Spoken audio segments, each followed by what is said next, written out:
Amigos de la vida, en Psicoanálisis Respuesta Necesaria, esta labor nuestra educativa para formarnos a tratar de ser siempre mejores conocedores de la salud física y mental.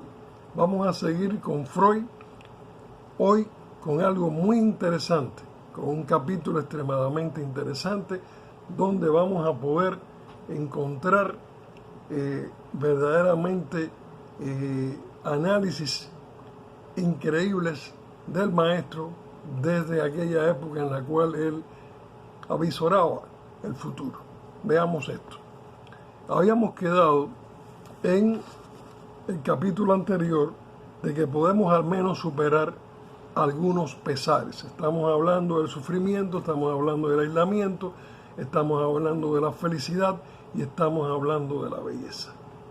Vamos a tomar este camino y decía Freud, aunque no todos, quiere decir, nos podemos quitar algunos pesares, algunos malestares, pero no todos. Otros logramos mitigarlos. Varios milenios de experiencia nos han convencido de ello.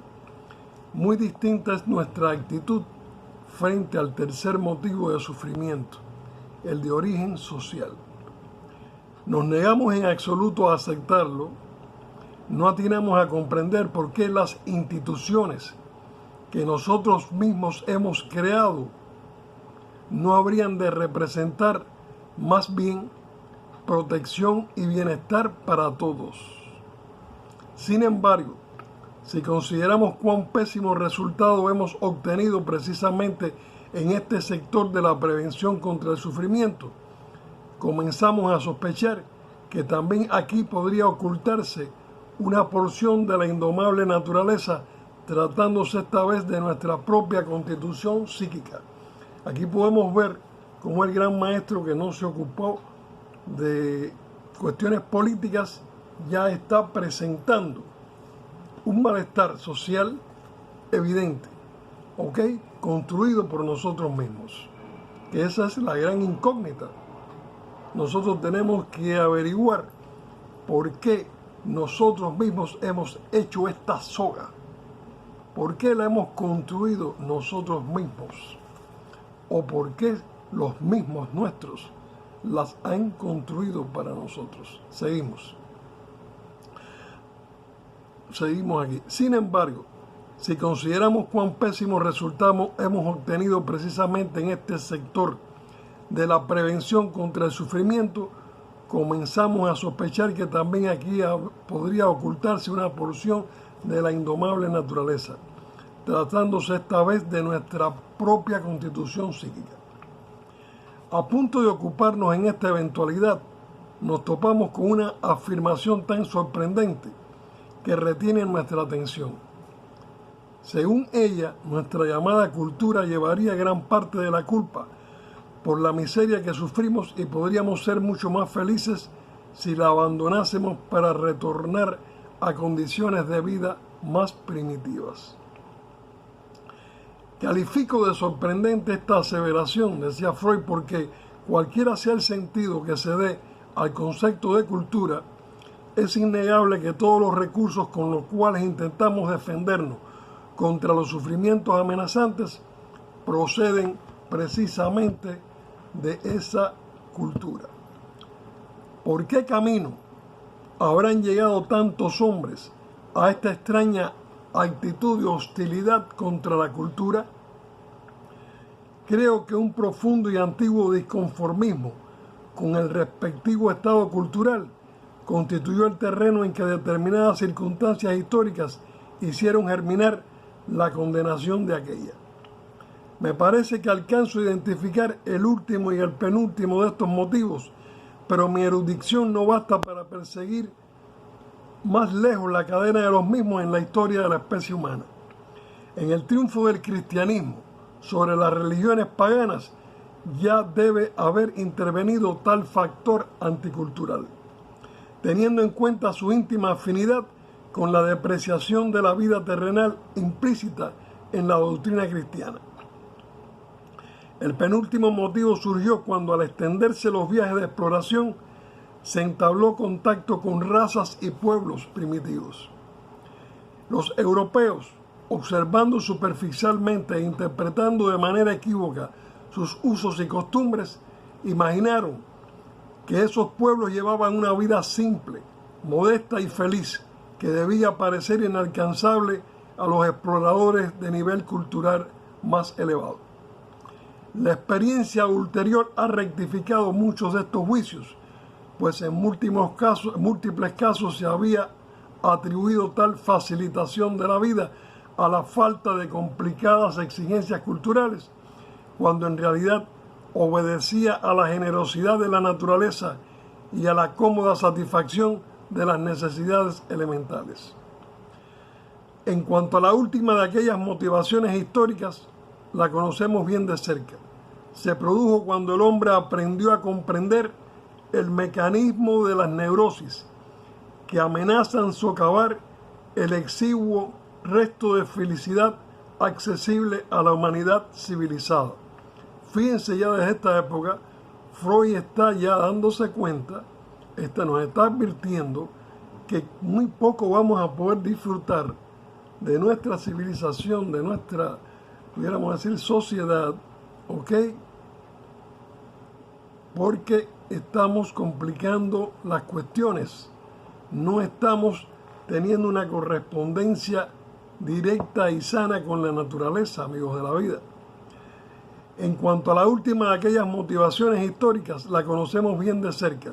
Se produjo cuando el hombre aprendió a comprender el mecanismo de las neurosis que amenazan socavar el exiguo resto de felicidad accesible a la humanidad civilizada. Se comprueba así que el ser humano cae en la neurosis porque no logra soportar el grado de frustración que le impone la sociedad en aras de sus ideales de cultura, deduciéndose de ello que sería posible reconquistar las perspectivas de ser feliz, eliminando o atenuando en grado sumo estas exigencias culturales. Se agrega a esto el influjo de cierta decepción. En el curso de las últimas generaciones, la humanidad ha realizado extraordinarios progresos en las ciencias naturales y en su aplicación técnica, afianzando su medida otrora inconcebible, su dominio sobre la naturaleza. No enunciaremos por conocido de todos los pormenores de estos adelantos. El hombre se enorgullece con razón de tales conquistas, pero comienza a sospechar que este recién adquirido dominio del espacio y del tiempo, esta sujeción, de las fuerzas naturales, cumplimiento de un anhelo multimilenario, no ha elevado la satisfacción placentera que exige de la vida, no le ha hecho en su sentir más feliz. Qué verdad, ¿eh? Qué bombazo para nuestros tiempos. Deberíamos limitarnos a deducir de esta comprobación que el dominio sobre la naturaleza no es el único requisito de la felicidad humana. Como, por otra parte, tampoco es la meta exclusiva de las aspiraciones culturales. Sin inferir de ella que los progresos técnicos son inútiles para la economía de nuestra felicidad. En efecto, ¿acaso no es una positiva experiencia placentera, un innegable aumento de mi felicidad, si puedo escuchar a voluntad la voz de mi hijo que se encuentra a centenares de kilómetros de distancia? Si apenas desembarcado mi amigo, puedo enterarme de que ha sobrellevado bien su largo y penoso viaje. Por ventura, no significa nada el que la medicina haya logrado reducir tan extraordinariamente la mortalidad infantil, el peligro de las infecciones puerperales y aún prolongar en considerable número los años de vida del hombre civilizado. A estos beneficios que debemos a la tan vituperada era de los progresos científicos y técnicos, aún podría agregarse una larga serie, pero aquí se hace oír la voz de la crítica pesimista, advirtiéndonos que la mayor parte de estas satisfacciones serían como esa diversión gratuita encomiada en cierta anécdota.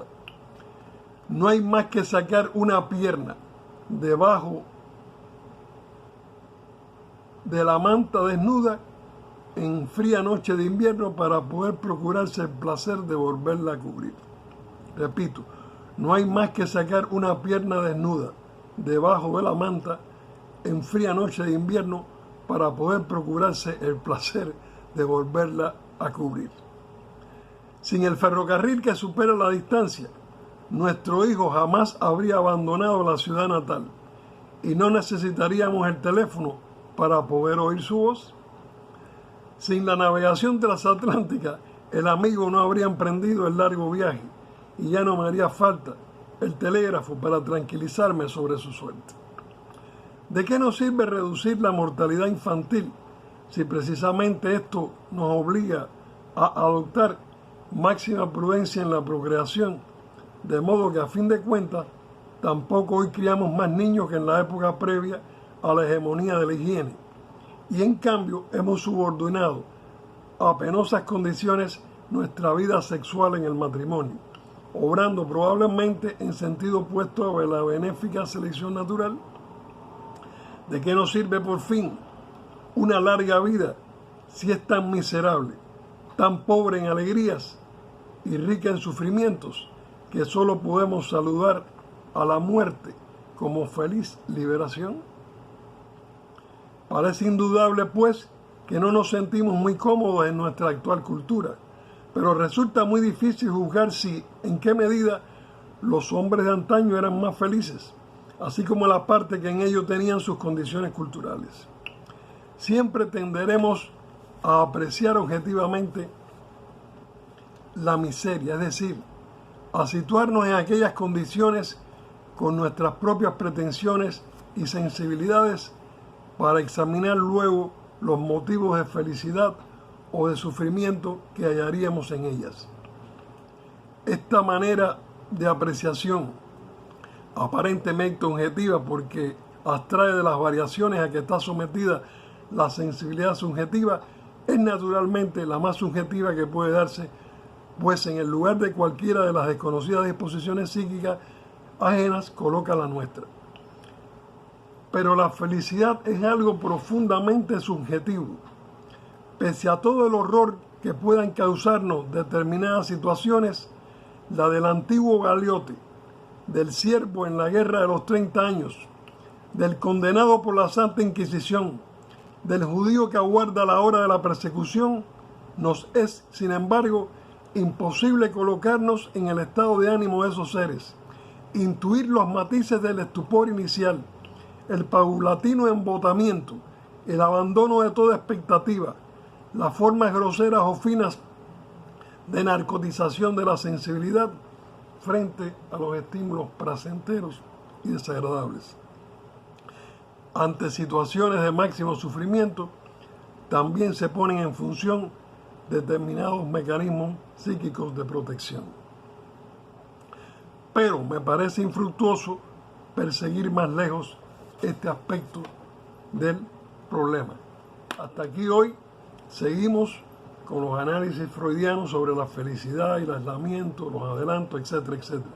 Amigos de la vida, por favor den like, por favor suscríbanse, por favor hagan comentarios, a ver si podemos lograr realmente llevar este canal a donde tenemos que llevarlo, que sea un canal verdaderamente eficiente entre la interacción entre ustedes y el mundo psicoanalítico, en la cual estoy dispuesto a ayudarles al máximo, dadas mis experiencias, tanto en la teoría como en la práctica psicoanalítica. Amigos de la vida, un abrazo, ¿ok? Mis habitantes del planeta.